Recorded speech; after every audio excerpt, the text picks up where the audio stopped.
Hey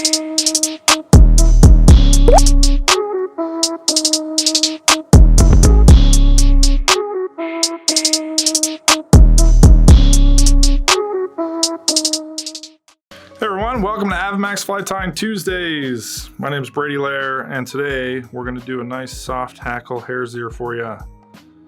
Going to start with our hook, the 718. This is a great Firehole hook, elongated profile, one of my favorites. And then we have our thread is the Veevus. This is a 10-aught Veevus today. So I'm going to work my thread right on back. We're going to imagine right about where that barb is and hang our thread, let it wait for us, and then we can go ahead and take our hare's mask and get our tailing material ready. So we'll do just a traditional hare's ear tail. Select some of these guard hairs out. We can go ahead and clip off and then pull out some of that under fur. We can save that under fur for our dubbing here in just a minute. But we want the more stiff fibers that we're going to use for our tail. And I'm going to do a little bit of a bushy tail on this guy today. Pull out some of those rogue ones and go ahead and measure. Not too long of a tail, but almost a hook shank for this pattern. We can transfer that right onto the back. Do a quick locking wrap, see how that looks for us. Couple of wraps there. I'm actually going to prop it up by sneaking underneath, and then we'll walk on forward and we can use that material to help build us a taper as we go.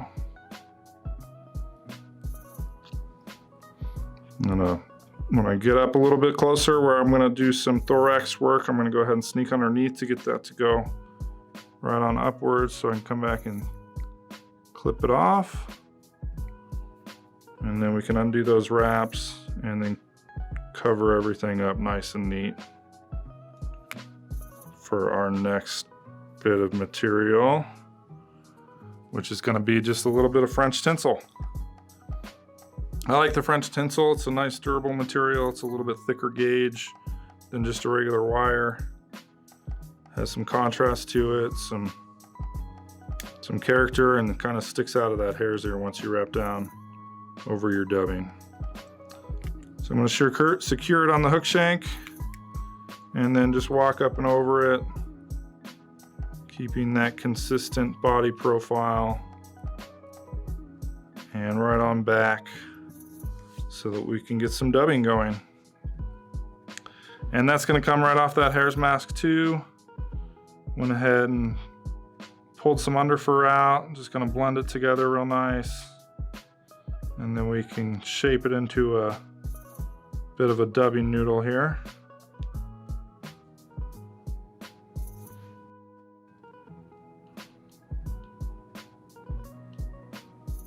And then I'll use a little bit of some low tack thwax from Loon to get that in place right on our thread. Just go ahead and roll it on, bind it on there.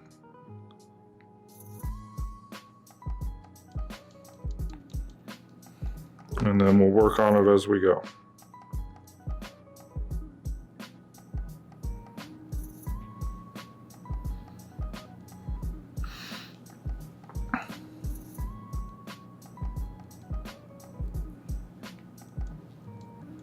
So with this dubbing, we want to build a little bit of a taper as we go on forward. Just making sure it's nice and secure.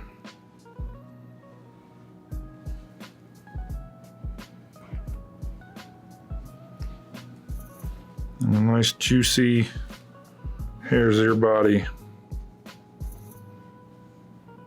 You can really kind of play with this and get different color profiles of bugs as you go, depending on what you take from the mask. A little bit lighter tan, a little bit darker,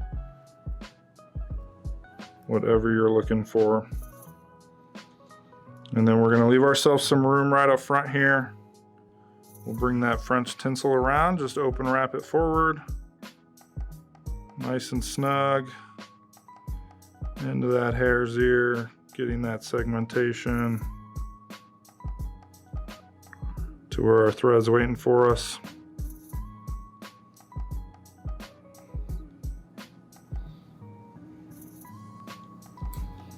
And then we can capture that in place. And then we're going to use a little bit of thorax, or a little bit of peacock for our thorax. And it'll be somewhat of a prop for our partridge, which will be the soft hackle of this pattern. So I'm going to work on a little bit of a transition here, make things nice and smooth for me before we tie in our peacock. I'm going to use a couple of strands of peacock on this fly. I'll try and get them lined up so that they're flaring out the same way. And we clip off the tips so we don't work with that brittle piece. And go ahead and tie that in on the side. Right up front here. And I always want my peacock to be flaring downwards so that when I go to wrap it, it'll flare out nicely. We can half hitch right up front, don't need too much room for that soft hackle.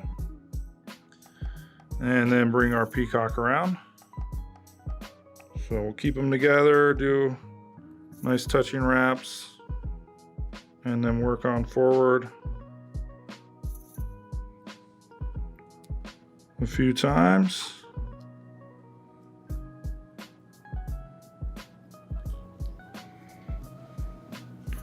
And capture that as well.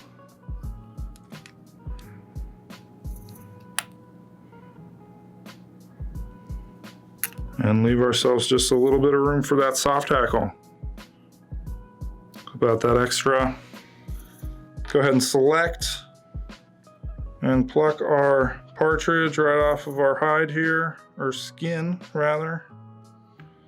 And then we'll pull, just hold on to the little tip. You can use hackle pliers to hold on to the tip. Pull those feather rearward, and that'll give you a nice easy tie-in point there. So we'll capture that down a couple of times. I like to just pull it right back and go over the top. And then we can do our partridge wraps. So for this, I'm gonna hold that feather straight up. I like to put just a little bit of wax on my fingers to get these feathers to do what I want them to, but we're gonna pull them straight rearward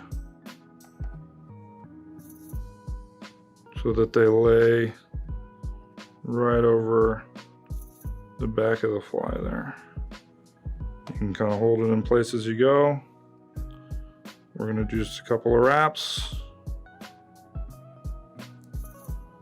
using all that nice natural partridge material.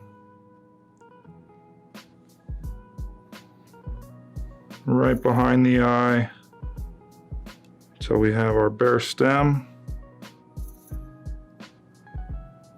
And then we can pull our thread up and over and capture that in place.